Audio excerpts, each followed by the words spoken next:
건강한 노년, 일상 속 작은 실천으로 만들어가는 7가지 지혜. 안녕하십니까? 진료실에서 많은 어르신들을 만나 뵙다 보면 건강하고 활기찬 노후에 대한 열망과 함께 막연한 불안감을 동시에 느끼시는 경우를 자주 접합니다.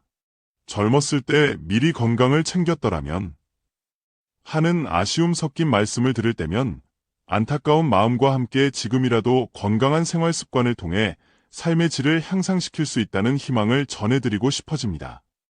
실제로 최근 국내의 여러 연구에서는 오년기 건강이 단순히 타고난 유전적 요인이나 값비싼 치료에만 의존하는 것이 아니라 일상생활에서의 꾸준한 노력과 올바른 습관을 통해 충분히 관리되고 증진될 수 있음을 보여주고 있습니다. 오늘 이 자리에서는 특별한 비용이나 노력이 필요하지 않으면서도 어르신들의 건강하고 행복한 노후 생활에 실질적인 도움을 드릴 수 있는 7가지 핵심 원칙을 의학적 근거를 바탕으로 알기 쉽게 설명해 드리고자 합니다. 첫째, 격렬한 운동보다 꾸준한 일상 속 움직임이 중요합니다. 흔히 건강을 위해 강도 높은 운동을 해야 한다고 생각하지만 특히 노년기에는 관절에 부담을 주지 않으면서 지속 가능한 신체 활동이 더욱 중요합니다. 일본의 한 연구기관에서 75세 이상 노인들을 대상으로 장기간 관찰한 결과 건강하게 장수하는 분들의 공통적인 특징은 격렬한 운동보다는 일상생활 속에서 소소하게 움직이는 빈도가 높았다는 점입니다. 생활 속 신체 활동 늘리기, 아침 3분, 점심 6분, 저녁 9분 규칙을 제안합니다. 아침 기상 후 약 3분, 침구 정리, 창문 열어 환기 및 심호흡, 실내 가볍게 걷기 등. 점심 식사 후 약 6분, 가벼운 설거지, 베란다 화초 물 주기, 실내 또는 복도 걷기 등. 저녁 시간 약 9분, TV 시청 중 제자리 걸음, 가벼운 스트레칭, 실내 정리 등. 이렇게 하루 총 18분 정도의 규칙적인 움직임은 혈액순환 개선, 근력 유지, 골밀도 강화에 도움을 줄 수 있습니다. 좌식 생활 줄이기, 장시간 앉아있는 것은 건강에 해롭다는 연구 결과가 많습니다. TV 시청 시 광고가 나올 때마다 잠시 일어서기, 전화 통화는 가능한 서서 하기, 적어도 1시간에 한 번은 자리에서 일어나 가볍게 움직이기. 이러한 습관은 허리 통증 완화, 무릎 관절 건강, 전반적인 활력 증진에 기여할 수 있습니다. 집안 환경을 활동적으로 조성하기, 의도적으로 움직일 수밖에 없는 환경을 만드는 것도 좋은 방법입니다. 리모컨을 소파 바로 옆이 아닌 조금 떨어진 곳에 두기. 자주 사용하는 물건을 일부러 다른 방에 두어 동선을 늘리기. 이러한 작은 변화들이 모여 하루 총 활동량을 늘리는 데 도움이 됩니다. 둘째, 뇌 건강을 지키는 능동적인 두뇌 활동이 필요합니다. 나이가 들면서 인지 기능 저하에 대한 우려가 커지는 것은 당연합니다. 하지만 뇌도 근육처럼 사용하지 않으면 기능이 약해지고 적극적으로 사용할수록 건강하게 유지될 수 있습니다. 단순히 TV를 보거나 라디오를 듣는 수동적인 활동보다는 뇌를 능동적으로 사용하는 것이 중요합니다. 정보를 능동적으로 처리하고 표현하기, 아침 뉴스나 신문을 보신 후 그 내용을 가족이나 친구에게 이야기하거나 혼잣말로라도 요약해서 말해보십시오. 이는 기억력과 표현력 향상에 도움이 됩니다. 숫자 거꾸로 세기 또는 말하기, 버스 번호, 전화번호 등을 보았을 때 거꾸로 읽어보는 연습은 뇌에 새로운 자극을 줍니다. 처음에는 어렵지만 반복하면 익숙해집니다. 평소 사용하지 않는 손 사용하기, 오른손잡이라면 왼손으로, 왼손잡이라면 오른손으로 양치질을 하거나 물건을 짚는 등 간단한 동작을 시도해 보십시오. 이는 새로운 신경회로를 자극하여 뇌 기능을 활성화하는 데 도움을 줄 수 있습니다. 후각 훈련하기, 아침에 일어나 커피향, 비누향, 과일향 등 3가지 정도의 뚜렷한 냄새를 맡고 그 이름을 말해보는 것이 좋습니다. 후각 기능 저하가 일부인지 장애의 초기 신호일 수 있다는 연구 결과도 있으므로 후각을 자극하는 것은 뇌 건강에 긍정적인 영향을 줄 수 있습니다. 셋째, 정서적 안정과 건강 증진을 위한 사회적 연결을 유지해야 합니다. 노년기에 사회적 관계가 줄어들면 외로움을 느끼기 쉽고 이는 정신 건강뿐 아니라 신체 건강에도 부정적인 영향을 미칠 수 있습니다. 여러 연구에서 활발한 사회적 관계를 유지하는 노인들이 그렇지 않은 노인들보다 평균 수명이 길고 의료비 지출도 적다는 결과가 보고된 바 있습니다. 반드시 많은 사람을 만날 필요는 없으며 단 한 명이라도 정기적으로 진솔한 관계를 맺는 것이 중요합니다. 하루 한 번 따뜻한 안부 인사 나누기, 매일 아침 가족이나 친구 등 한 사람에게 전화를 걸어 잘 주무셨어요? 와 같은 간단한 안부를 전해보십시오.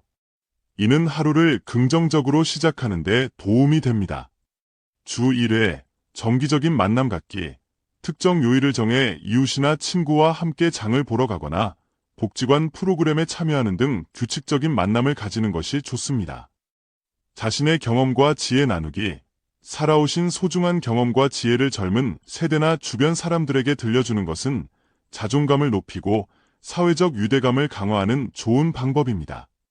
새로운 배움에 도전하기, 스마트폰 활용법, 그림 그리기, 노래교실 등 지역사회의 다양한 노인 대상 프로그램에 참여하면 새로운 친구를 사귀고 삶의 활력을 얻을 수 있습니다. 넷째, 건강의 기본이 되는 균형 잡힌 영양 섭취가 중요합니다. 나이가 들면 미각이 둔해지고 소화 기능이 저하되어 식욕이 줄어드는 경우가 많습니다. 하지만 건강 유지를 위해서는 균형 잡힌 영양 섭취가 필수적입니다. 다양한 색깔의 채소와 과일 섭취하기, 매일 5가지 이상 색깔, 빨강, 노랑, 초록, 흰색, 검정 등 외 채소와 과일을 섭취하려고 노력하십시오. 예를 들어 빨간색은 토마토, 노란색은 호박이나 달걀 노른자, 초록색은 시금치, 흰색은 양파나 두부, 검은색은 검은 콩이나 김 등이 있습니다. 다양한 색깔의 식품에는 각기 다른 영양소와 항산화 물질이 풍부하게 함유되어 있습니다.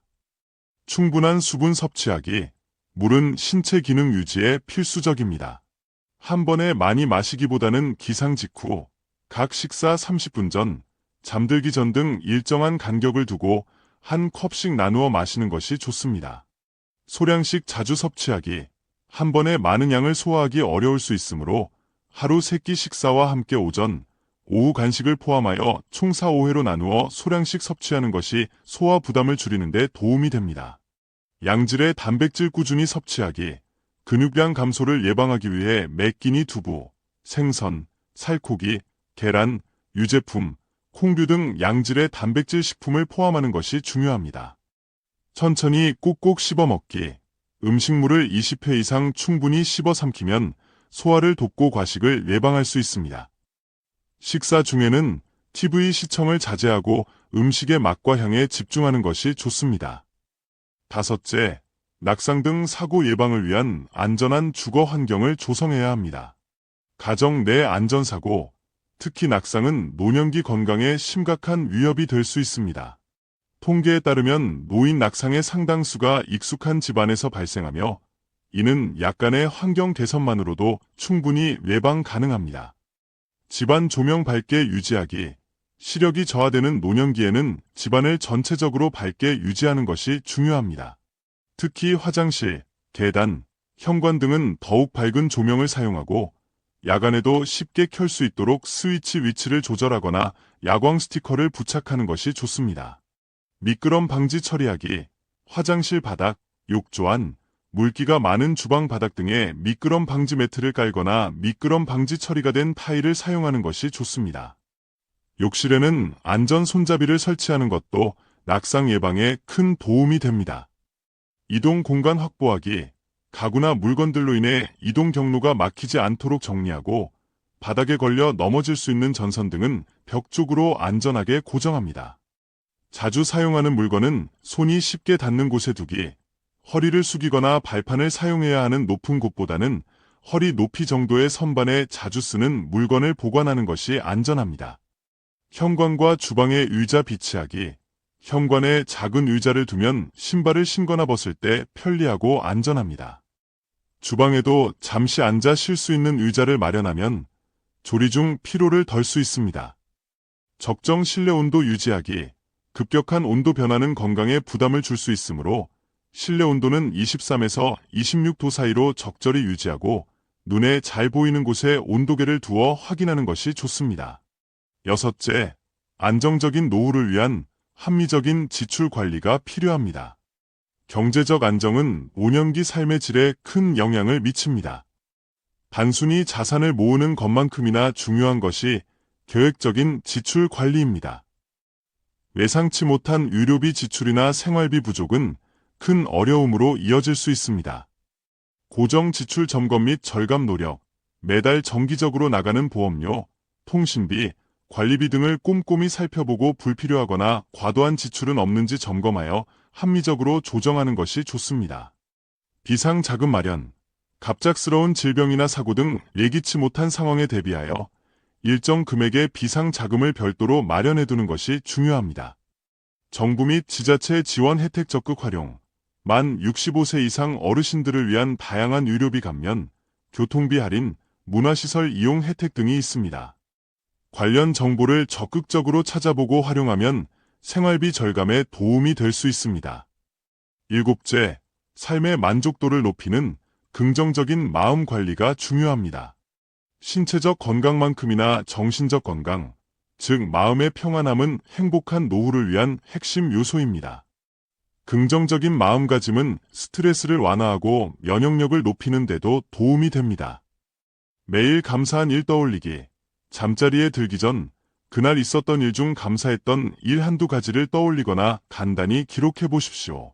날씨가 좋았던 일, 맛있는 음식을 먹은 일, 반가운 사람과 대화한 일 등 소소한 것이라도 좋습니다. 하루 3번 이상 웃기, 의식적으로라도 하루에 3번 이상 웃으려고 노력해 보십시오.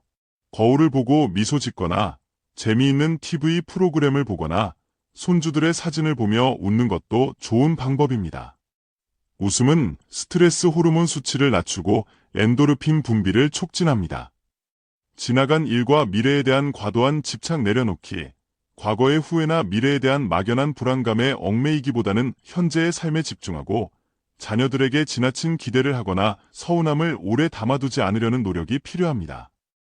명상이나 가벼운 산책 등은 마음을 편안하게 하는데 도움이 될 수 있습니다.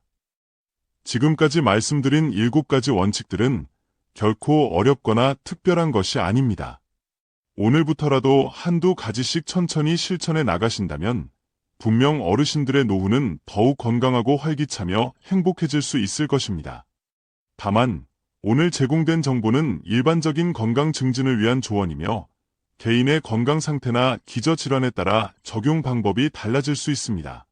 새로운 건강관리법을 시작하시거나 현재 건강 문제로 어려움을 겪고 계시다면 반드시 주치의 또는 관련 분야 전문의와 상담하여 개인에게 맞는 적절한 조언을 받으시길 권장합니다.